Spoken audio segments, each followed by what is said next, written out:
I'm Shannon Villalba with HIME Wellness, and I'm so excited today because I am here with Patti Lindsey, who's a certified sophrologist. So Patti, tell me about sophrology. How did you get into it and everything like that? How did you really find that this is your passion? Sophrology, I actually was living over in Europe at the time. I was living in Switzerland and was introduced to it by the lady who first started teaching sophrology in English. Oh, wow. Up to that time, it was primarily taught in French or in Spanish. It was very big in France and very big in Switzerland. Even in Switzerland, your medical insurance will pay for you to go to a certified sophrologist. So that's how well it is accepted. Wow. There. So what is sophrology? Sophrology stands for the study of the harmony of the mind. It was created by a neuropsychiatrist, Dr. Alfonso Casado, who was looking for treatment with post-traumatic stress soldiers back in the 1960s. And so his wife happened to be involved with yoga. So he was literally looked at the Eastern medicine. So he went to Tibet, actually met with the Dalai Lama. Oh, wow. He went to Japan and studied Zen. And he also studied various forms of yoga and meditation. What he did is studied it under Western standards and decided which he thought were the best. And he made this dynamic relaxation. So it uses gentle movements, and it's something that can be done every day in as little as 10 minutes.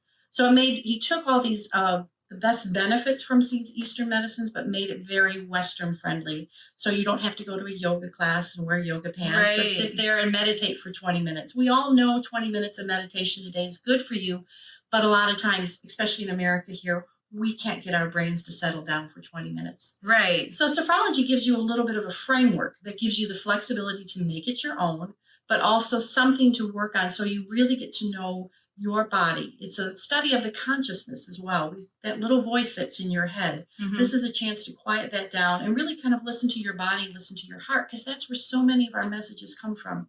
Everybody's looking for the message or the answer to be out there.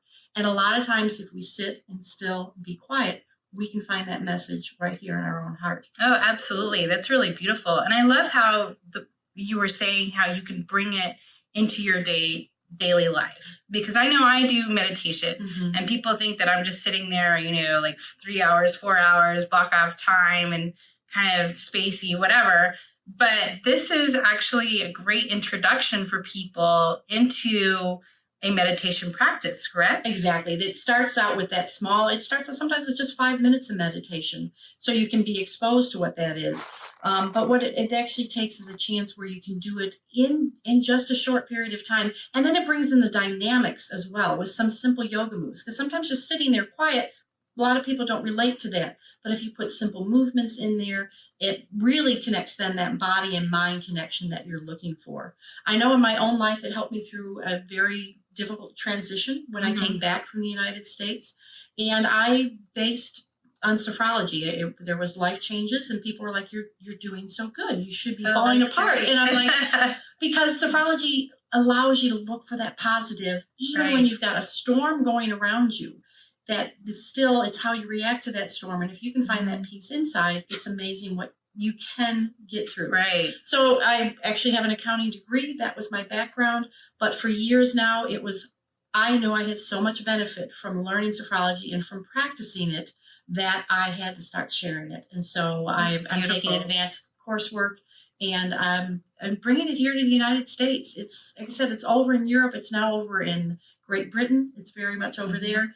And there's only a few of us here in the United States. And so we're very excited about sharing what sophrology has to offer. And like you said, if it's somebody that's already meditating 20 minutes a day, if you're already going to yoga classes several times a week, maybe sophrology is not what you need. But for that person that's curious, like, I know that stuff's good for me, but man, I just don't do that. You're not going to catch me in yoga pants.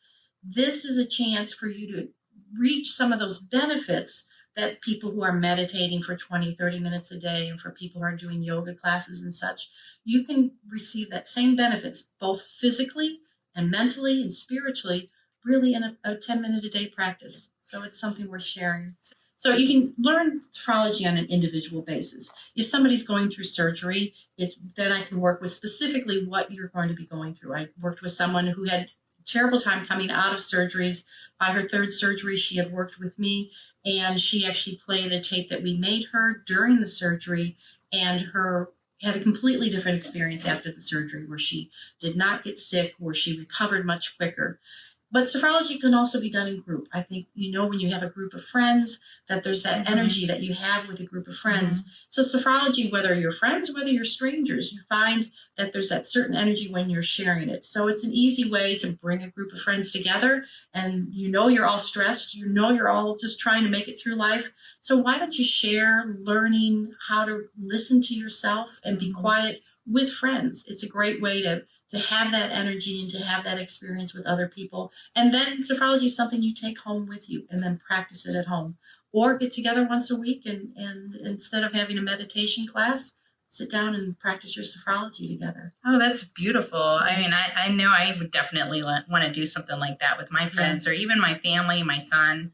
They could all benefit. Great way to have a home party without having to buy a purse or a piece of jewelry. And you can instead take home having a relaxation method that you'll be able to use for the rest of your life. So let's take a particular group. Say you are, I'm a cancer survivor, and there's a lot of stuff that I have to deal with post-cancer, specifically with post-traumatic stress, with trauma, with a variety of things. How can sophrology help someone like me, get through I know it's focusing on positive and things like that. And I always say your thoughts create your reality. So I'm feeling like this is a way to empower cancer survivors. Correct.